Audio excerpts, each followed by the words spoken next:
Thank you for joining us again and welcome back to our channel. If you are joining for the first time, we appreciate you. We salute you for taking time off to join us again. The geostrategic environment is warming up between the country of Kenya and the United States of America, including China. Listen, make no mistake, when the president of Kenya traveled to the United States of America, he was rolled a red carpet. He was called a strategic partner.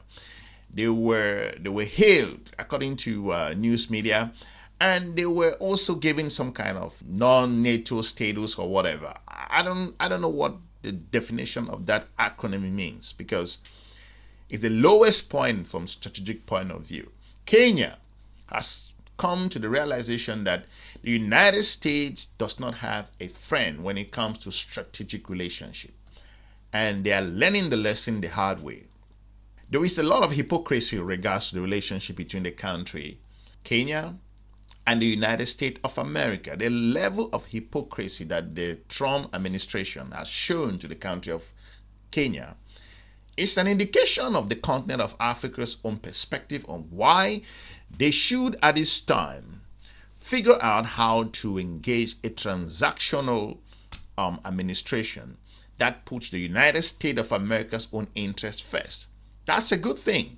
Every country must put their interest first. And Mr. Trump has a mandate to put the United States of America's own interest first. I've said it over and over. But it's up to the continent of African countries to be able to put their own interest first. It will be foolish for you not to consider that the geostrategic environment is shaky and countries are moving to even unpopular partners. Look at India.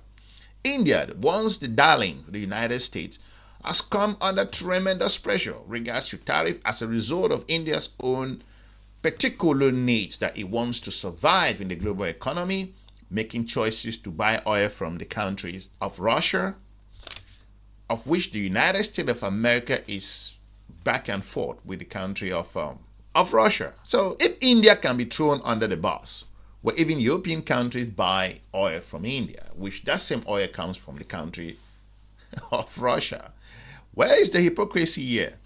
So as a result of the geostrategic communications and partnership, the recent visit to the country of China by the president of Kenya, you may not agree with him, you may not like him, you may not agree with his policies, but he's making things clear where Kenyans stand, because the odds are against a number of African countries from the strategic relationship point of view and trade. Language interpreter. Tonight, we begin with President William Ruto's unapologetic response to Washington, D.C.'s move to reevaluate relations with Kenya. In what could signal the brewing diplomatic standoff, the head of state insisted that Nairobi's foreign policy is guided solely by its economic interests, firmly defending its growing ties with Beijing. The head of state declared Kenya will not turn back from China or the East, even as the U.S. Congress pushes for a review of Nairobi's links with China, Russia, and the Islamic Republic of Iran. Stephen Leto reports on the president's strong words and what they mean for Kenya's global alliances. Like I said, this graph always goes, I always refer to this graph. The challenges that African countries are facing cannot be ignored. And China offers a number of opportunities.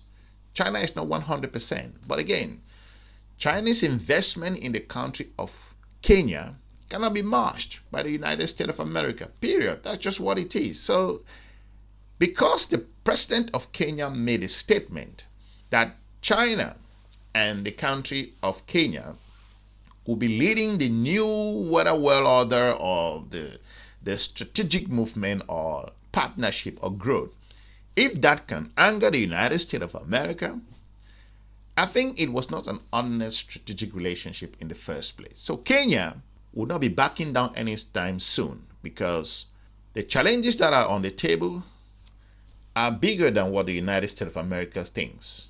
Let's play this clip.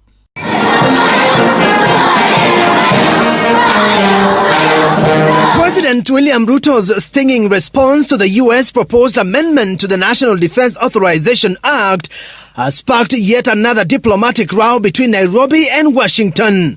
President Ruto, while addressing an investment roundtable, defended Kenya's relation with China that is now at the center of an impending assessment to inform if Kenya will lose its status as a major non-NATO ally. Some of our friends are complaining that we are doing too much trade with China.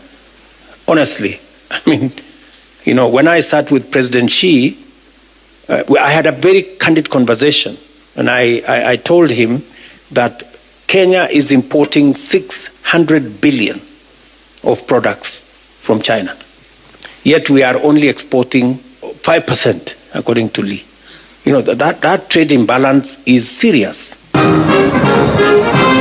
President Ruto, during his tour of Beijing, inked multi-billion shillings investments agreements, and now the United States wants an assessment of the trade and investment relationship of Kenya and the People's Republic of China, including its participation in the Belt and Road Initiative and bilateral debt and commercial ties. President Ruto termed the People's Republic of China as a better ally from whom Kenya is making major business breakthrough. They have agreed to a reciprocal arrangement between Kenya and China. They have agreed to remove all the tariffs on our tea, on our coffee, on our avocado, and all other agricultural export. Now, the hypocritical behavior from this partnership is not far away. The situation in Sudan, where the regional organization called IGAD have tried to push these two countries to figure out how peace can come in, because Sudan is the most abandoned conflict. There are a number of conflicts across the continent of Africa, but Sudan's conflict is a clear indication to the continent of Africa that you are on your own and the United States of America is not coming for your assistance.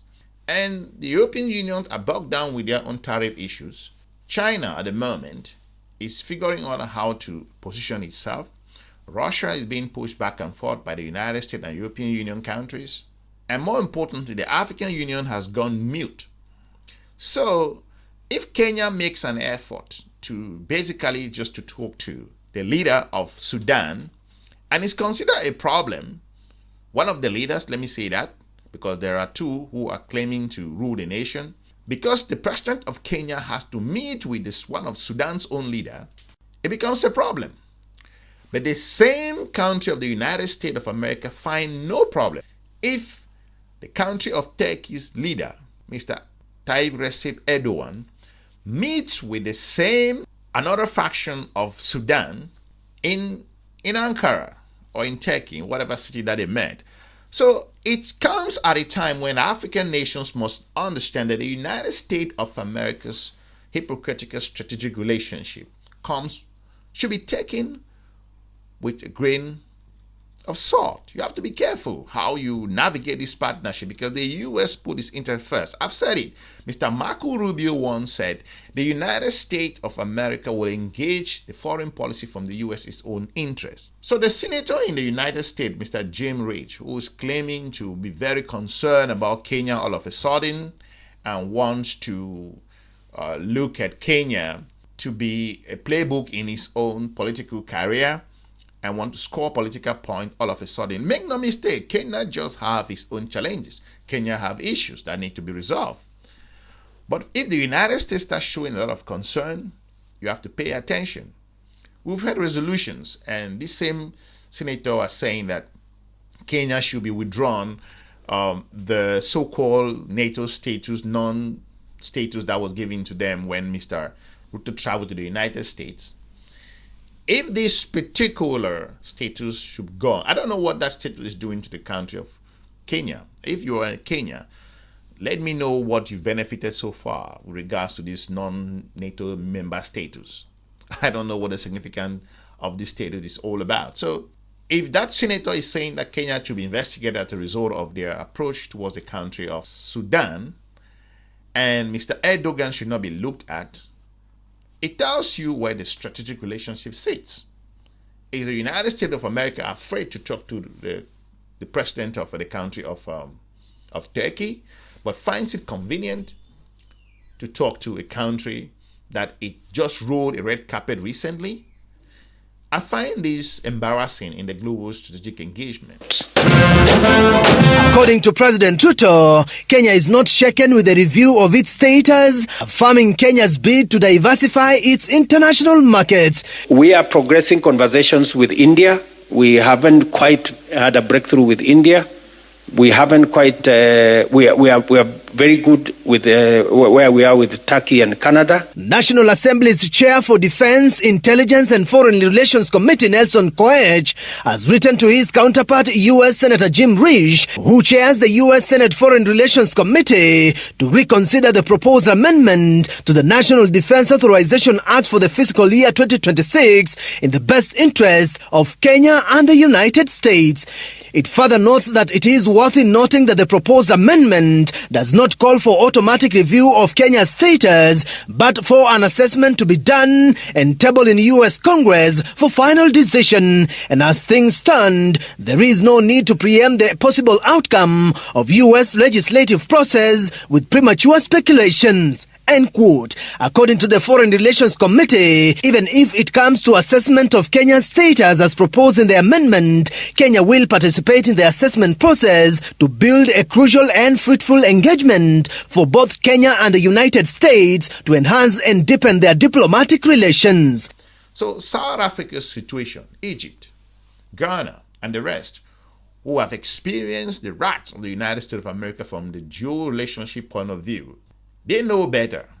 And Kenya's position and investment that came from the country of China, if one partner says that I'm going to lambast you with 15%, and the other say that I'm going to open my market for you to trade up with me, at even some point, it will not allow you to pay anything. Every country, from the global perspective and the survival of economy based on the challenges they are going through, would choose the partner that says, I'm going to trade with you as equal. I'm going to trade with you, removing tariffs on a number of products. Welcome to the program. Tonight, Njoki Shege is our sign language interpreter. Tonight, let's begin with Kenya's recent designation as a major non-NATO ally that faces an uncertain future following a sudden move by the United States Congress to consider reviewing Kenya's status. In a proposal presented by the U.S. Senate Foreign Relations Chairperson, the United States seeks to review Kenya's non-NATO ally status following its continued engagements with China.